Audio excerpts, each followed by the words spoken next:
Your partner takes longer than usual to reply. After an argument, they become quiet. You want to talk things through, but instead they say, "I need some time." The more you try to understand what is happening, the more distant they seem.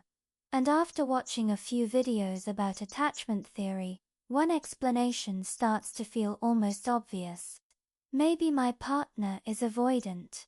For a moment, that label can feel relieving. Now the silence has a name. The distance has an explanation. The confusing behavior suddenly seems to fit into a pattern. Maybe they are not losing interest. Maybe they are afraid of intimacy. Maybe they care deeply but do not know how to stay emotionally close. And perhaps, if you become more patient, more secure, less demanding, and more understanding, they will eventually feel safe enough to come closer. But this is where we need to be careful. A label can feel like an answer, and a label can explain a pattern, and hide a relationship. Attachment theory is real. People do differ in how comfortable they feel with closeness, dependence, vulnerability, reassurance, and emotional intimacy. Some people become more anxious when connection feels uncertain. They move toward the relationship. They want reassurance. They want to talk. They need to know, "Are we okay?" Other people respond differently. When emotions become intense, they may move away. They become quieter. They need more space. They may rely heavily on themselves rather than reaching toward another person. So yes, attachment patterns can help us understand why someone may pull away when closeness or conflict becomes emotionally difficult. But this distinction matters. Attachment is real, but it is not a quick diagnosis. Someone pulling away after an argument does not automatically mean they have an avoidant attachment style, because the same behavior can come from many different places. Sometimes someone needs space because they are overwhelmed. Their emotions are already too intense, and continuing the conversation may make them shut down or say something they regret. Sometimes they were simply never taught how to talk about difficult feelings. Maybe they grew up in a family where conflict was handled by silence. Nobody sat down and said, "I feel hurt. I am scared. This is what I need from you." So when conflict appears in adulthood, they do what they know. They retreat. Sometimes the relationship itself has become so tense that both people are defensive before the conversation even begins. One person starts talking, and the other already knows what will happen next. Tonight's disagreement becomes last month's mistake. Then last year's argument. Then, "You always," and "You never." In that situation, withdrawal may not only be about one person's attachment style. It may also be a response to a conflict pattern that the couple has built together. And sometimes there is another possibility that is much harder to accept. Distance doesn't always mean the same thing. Sometimes a person is overwhelmed. Sometimes they lack emotional skills. Sometimes they are defensive. Sometimes they are emotionally unavailable. And sometimes you want different relationships. Maybe you want more communication than they do. Maybe you want a deeper level of emotional intimacy. Maybe you are ready for commitment and they are not. Maybe the relationship you are hoping to build is simply not the relationship they want. That possibility can be painful, because attachment language can give us hope. If they are avoidant, perhaps their distance is not really rejection. Perhaps they secretly care deeply. Perhaps they only need enough patience and safety. And this is where some people slowly begin changing themselves. They text less, ask less, need less, say less when they are hurt.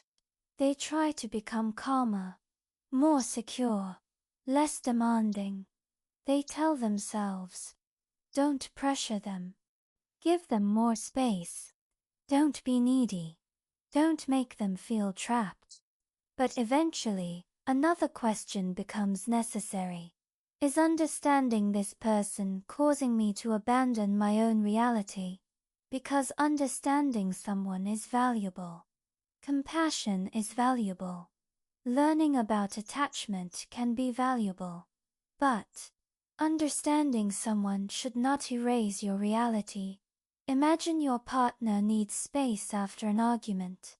That alone does not tell us whether the relationship is healthy or unhealthy. The more useful question is, what happens after the space? There is a meaningful difference between someone saying, I'm overwhelmed right now. Give me an hour. Let's come back to this tonight. And someone disappearing for 3 days, returning, and behaving as though nothing happened. A person can need a great deal of personal space and still build a secure, respectful relationship. Because the issue is not simply, do they ever withdraw? The issue is, what do they do after they withdraw? Do they come back? Can the conversation continue? Can they hear your needs without treating every need as pressure? When their behavior hurts you, can they acknowledge their part? Can the two of you negotiate your differences? And when the same problem keeps returning, are both people participating in change? Or is one person always learning how to adjust around the other? Those questions often tell you far more about the health of a relationship than an attachment label alone. Two people can both have insecure attachment patterns and still create a respectful relationship. They can learn. They can repair. They can take responsibility. They can become more aware of what happens inside them when conflict appears. On the other hand, someone can know every attachment term on social media and still refuse accountability. That is another reason labels can become dangerous. Once you decide, my partner is avoidant, everything can begin to look like proof. They are quiet tonight. Avoidant. They want one afternoon alone. Avoidant. They disagree with you. Avoidant. They end the relationship. You may even find another attachment term to explain that too. At some point, psychology is no longer helping you observe reality. It is filtering reality. And the same problem can happen with anxious attachment. A person may genuinely struggle with abandonment fears or reassurance seeking. But wanting closeness is not automatically unhealthy. Wanting consistent communication does not automatically make you needy. Wanting emotional availability does not automatically mean you are insecure. The more useful question is, how is the need being expressed? You can say, I need to know that we will return to this conversation. That is very different from sending 20 messages because you cannot tolerate the uncertainty. You can say, I need more consistency in communication. That is different from monitoring, controlling, or demanding an immediate response. The issue is not whether you have needs. Relationships require needs. The issue is whether those needs and the behaviors around them can be expressed, negotiated, and respected by both people. So how can attachment theory actually help? Use it first as a mirror, not a weapon. Instead of immediately asking, what attachment style is my partner? Try asking, what happens inside me when connection feels uncertain? When they become quiet, what do I do? Do I panic? Do I chase? Do I send another message because I cannot tolerate not knowing what is happening? Do I push for an answer immediately? Or perhaps I move in the opposite direction. I shut down. I pretend I do not care. I stop expressing what I need because needing someone feels dangerous. Then ask the next question. What pattern do we create together? This is where many couples discover a very familiar cycle. One person feels insecure, so they move closer. They ask, "What's wrong? Why won't you talk to me? We need to solve this now." The other person begins to feel pressured, so they move away.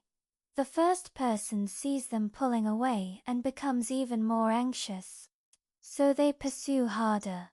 And the more they pursue, the more the other person withdraws. The more one chases, the more the other withdraws. Then the more one withdraws, the more the other chases.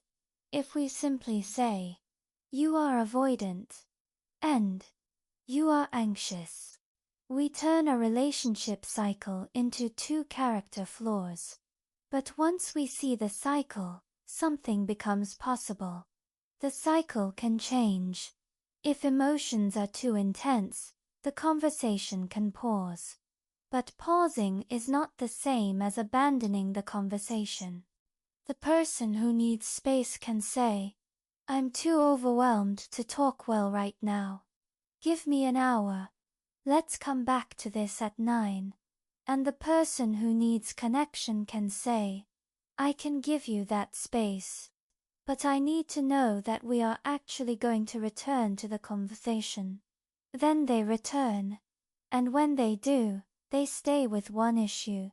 Not every old wound. Not every past mistake. Not a competition over who has been hurt more. One issue. One conversation. And if the same conflict keeps returning, both people can ask, "What am I protecting here? Am I trying to understand my partner, or am I trying to prove that I am right?" That is where psychology becomes useful in everyday life. Not because we found the perfect label, but because we identified a pattern that can actually be changed. And eventually, there is an even more important question then. Is my partner really avoidant? The question is, does this relationship work for both of us? Can both people express needs? Can both people ask for space? Is there a return after distance? Is there accountability after hurt? Can differences be negotiated? And most importantly, are both people participating in change? Because no attachment framework can build a relationship for two people if only one person is doing the work.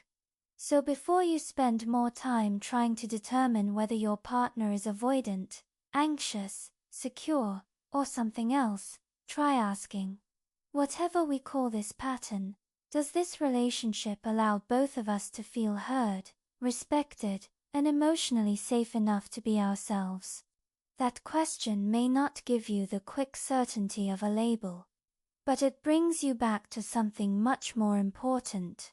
The reality of the relationship you are actually living. Psychology should help us see reality more clearly. It should not help us explain away everything that hurts. And attachment theory is most useful when it helps us understand ourselves, understand each other, and recognize the cycle between us. Not when it reduces another human being to a label. This is Channel Psychology for Life. If this helped you understand something you have been experiencing but could not quite name, follow the channel for more grounded, practical psychology about relationships and everyday life.